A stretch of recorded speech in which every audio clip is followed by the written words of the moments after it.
Good morning दोस्तों। Previous video में हम लोग असहयोग आंदोलन और थोड़ा बहुत चौरी चौरा से संबंधित चीज़ों का अध्ययन कर चुके हैं। उसी में आगे हम लोगों को आज कुछ कॉन्सेप्ट को समझना है कि और कौन सी भारतीय स्वतंत्रता आंदोलन में ऐसी प्रमुख घटनाएं हुई जिसके बाद भारत को स्वतंत्रता प्राप्त हुई।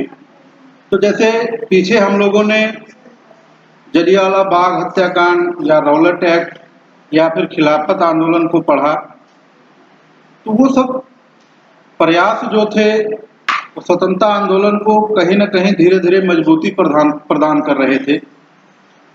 उसी के क्रम में जैसे असहयोग आंदोलन चल रहा था, गांधी जी का 1915 में जब भारतीय स्वतंत्रता आंदोलन में पदार्पण होता है, तो उस पदार्पण का एक बहुत बड़ा लाभ ये होता है कि जो भारतीय जनमानस सुसुप्त अवस्था में था उसमें एक नई चेतना आ जाती है। जैसे पीछे हम लोग नवजागरण पढ़ते हैं, तो नवजागरण का प्रारंभ तो बहुत पहले से हो गया था, लेकिन गांधी जी के पदार्पण से उस व्यवस्था को बहुत ही मजबूत आधार मिला, जो भविष्य में स्वतंत्रता प्राप्ति के लिए बहुत ही सहायक सिद्ध हुआ। तो जैसे असहयोग आंदोलन हम लोग पिछले वीडियो में अध्ययन कर चुके हैं। असहयोग आंदोलन जब अपने चरम पर था तो चौरी चौरा की घटना हुई। उस चौरी चौरा की घटना के बाद गांधी जी ने असहयोग आंदोलन वापस ले लिया था। विभिन्न राजनीतिक नेताओं ने उस की आलोचना भी की और बहुत सारे लोग उसमें अपनी असहमति भी दर्ज कराए। इनमें जैसे CR दास, मोतीलाल नेहरू, सुभाष चंद्र बोस, जवाहरलाल नेहरू, ये सब लोग गांधी जी के आंदोलन वापस लेने के निर्णय से असहमत ही थे। लेकिन गांधी जी का जो असहयोग आंदोलन चलाने का वो मेन मकसद या यूँ कहें मोटो जो था उनका, वो किसी भी हिंसक तरीके से नहीं था। और जब वही हिंसा उसमें इन्वॉल्व हो गई तो वहाँ पर गांधी जी ने उस आंदोलन को वहीं पे समाप्त कर दिया। बाद में उन्हें जेल भी हो गई। इसमें जैसे कुछ चीज़ें हमने नोट की हैं जहाँ से क्वेश्चन बनते हैं महत्वपूर्ण। अब चौरी चौरा की घटना तो हम लोग सभी लोग बहुत बार पढ़े होंगे, सुने होंगे। अब उस घटना में क्वेश्चन जो बनता है, यहाँ पे ये बिंदु हम लोगों को ध्यान में रखना है कि चौरी चौरा कांड जो हुआ था वो 5 फरवरी 1922 की घटना है, जब असहयोग आंदोलन चल रहा था। अब इसके पीछे का इतिहास क्या है चौरी चौरा का? जैसे जब असहयोग आंदोलन चल रहा था, पूरे भारत में अपने व्यापक रूप को जब वो प्राप्त कर चुका था, तो हम लोग जब उत्तर प्रदेश के गोरखपुर में आते हैं तो वहाँ पर भी वही असहयोग आंदोलन के फलस्वरूप विभिन्न आंदोलनकारी जो थे अपना विरोध दर्ज करा रहे थे। तो वहाँ पर कुछ पुलिस वालों ने उनके ऊपर लाठियाँ चला दी। तो चूंकि अब वो आंदोलन था, उसमें भीड़ काफ़ी थी, भीड़ थोड़ा उग्र हुई। उग्र होने का प्रतिफल क्या हुआ? तो उन्होंने पुलिस वालों को ही मारना पीटना शुरू कर दिया। तो उसके एवज में पुलिस वाले अपने थाने में चले गए और उसी गुस्साई भीड़ ने उस पूरे थाने में आग लगा दी और जितने भी पुलिसकर्मी उसमें थाने में थे या बाहर जिनको उन्होंने मारा पीटा था, सबको उसी में फेंक करके सबको जला दिया। 22 पुलिसकर्मियों को उसमें जलाया गया था। यही घटना भारतीय इतिहास में चौरी चौरा कांड के नाम से प्रसिद्ध है या जानी जाती है। अब इसमें क्वेश्चन सबसे इम्पोर्टेंट यही है, जहाँ क्वेश्चन पूछे गए हैं या पूछे जाएंगे, तो इस चीज को हमको ध्यान में रखना है। अब चौरी चौरा घटना के बाद गतिविधियां भारतीय स्वतंत्रता आंदोलन में बनी क्या, अब इसको हम लोगों को स्पेशली समझना है, क्योंकि इतिहास रटने की चीज नहीं है। इसमें एक बेसिक समझ जब तक हमारी नहीं बनेगी, दूसरी घटना को एक दूसरे से जोड़ेंगे नहीं, तुरंत कंफ्यूजन हो जाएगा और उसको ज्यादा समय तक हम अस्थायी अपने मस्तिष्क में रख भी नहीं पाएंगे। अब चूंकि असहयोग आंदोलन चल रहा था व्यापक स्तर पर, सभी नेता उसमें सक्रिय थे। अब चौरी चौरा की घटना जब हो गई, गांधी जी ने असहयोग आंदोलन वापस ले लिया, बहुत सारे नेताओं को जेल हो गई। मार्च में गांधी जी को भी जेल में डाल दिया गया। अब गांधी जी भी जब जेल में चले गए तो जैसे वहां पर एक गांधी जी का कोटेशन था, बहुत प्रसिद्ध है। जैसे उन्होंने कहा कि मैं यहाँ पर इसलिए आया हूँ क्योंकि मुझे यह एहसास हुआ कि कानून के उल्लंघन एवं विचारपूर्वक हिंसा के लिए मैं प्रसन्न होकर यहाँ पर सजा पा सकूं। कहने का मतलब उन्होंने जो असहयोग आंदोलन अहिंसक रूप में चलाने का प्रयास किया था, जब उसने हिंसा का रूप ले लिया तो उस हिंसा को गांधी जी ने एक्सेप्ट किया। उसको जेल जाने के बाद उन्होंने महसूस भी किया कि ये हमारी उसी योजना का प्रतिफल था।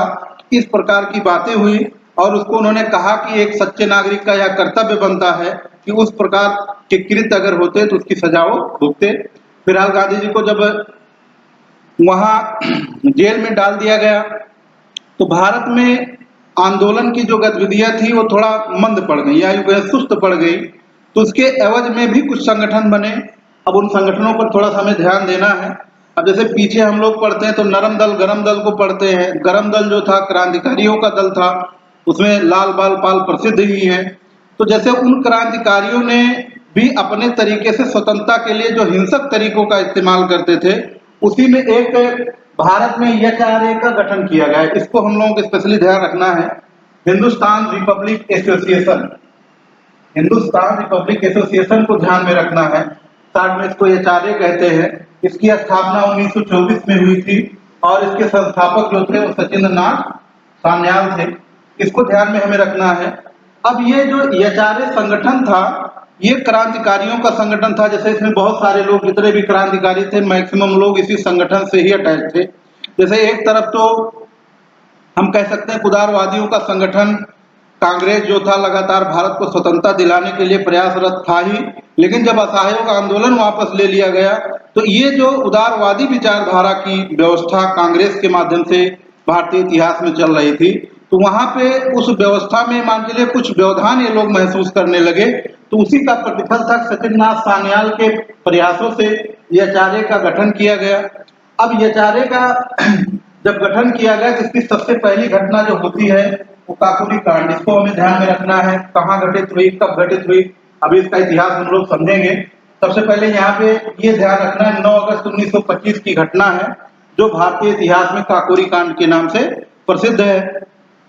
अब इस घटना में हुआ क्या, अब ये जब संगठन एचआरए बना इसमें कुछ सबसे प्रमुख थे। जैसे संस्थापक हम लोग पढ़ रहे हैं सचिंद्रनाथ सान्याल ही थे, चंद्रशेखर आजाद, भगत सिंह, बटुकेश्वर दत्त, राजेंद्र लाहिड़ी, राम प्रसाद बिस्मिल, ये कुछ प्रमुख या यूं कहें अग्रपंक्ति के क्रांतिकारी थे।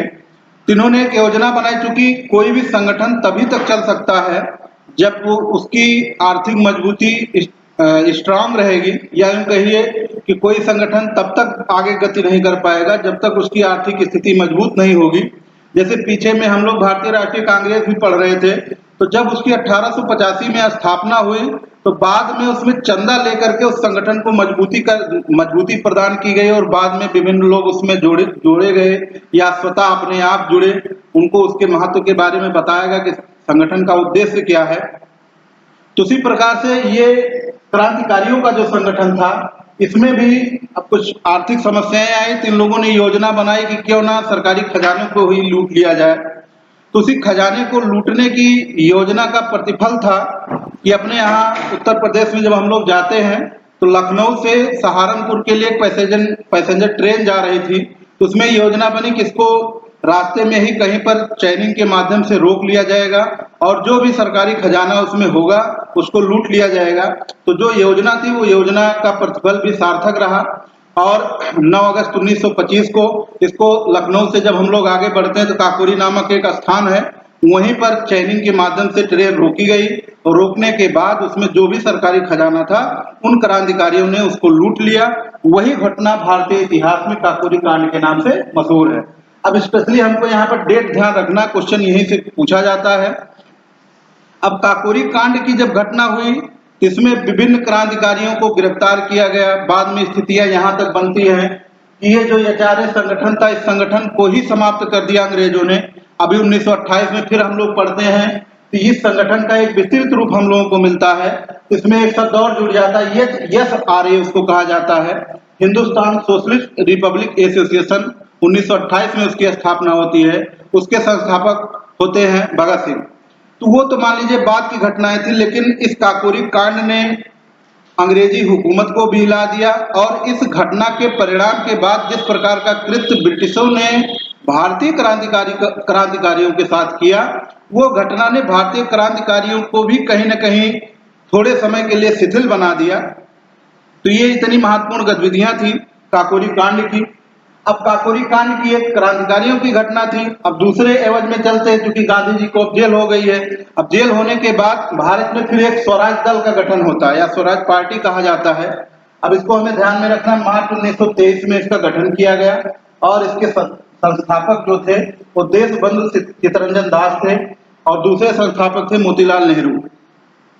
अभी जैसे आगे हम लोग जब पढ़ेंगे, तो जब 1929 का कांग्रेस का लाहौर अधिवेशन पढ़ेंगे, तो वहां पर हम लोग देखेंगे भारतीय क्रांतिकारी, चाहे उदारवादी हों चाहे अनुदारवादी हों, वो लोग अंग्रेजों के कृत्यों से इतना आजिज आ चुके थे।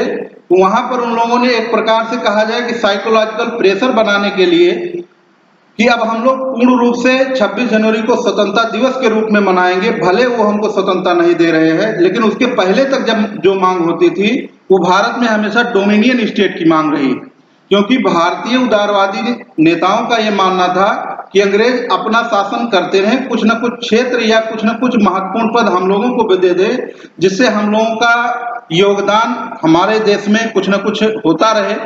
लेकिन इस प्रकार की सोच इनकी थी, लेकिन अंग्रेज अपने हिसाब से सोचते थे, तो वो ना डोमिनियन स्टेट दिए और ना किसी और प्रकार की स्वतंत्रता की, तो बात ही वहां पर समाप्त हो जाती है। तो जैसे वहां पर हम लोग 1929 में लाहौर अधिवेशन को पढ़ते हैं, 26 जनवरी 1930 से फिर स्वतंत्रता दिवस मनाया जाता है।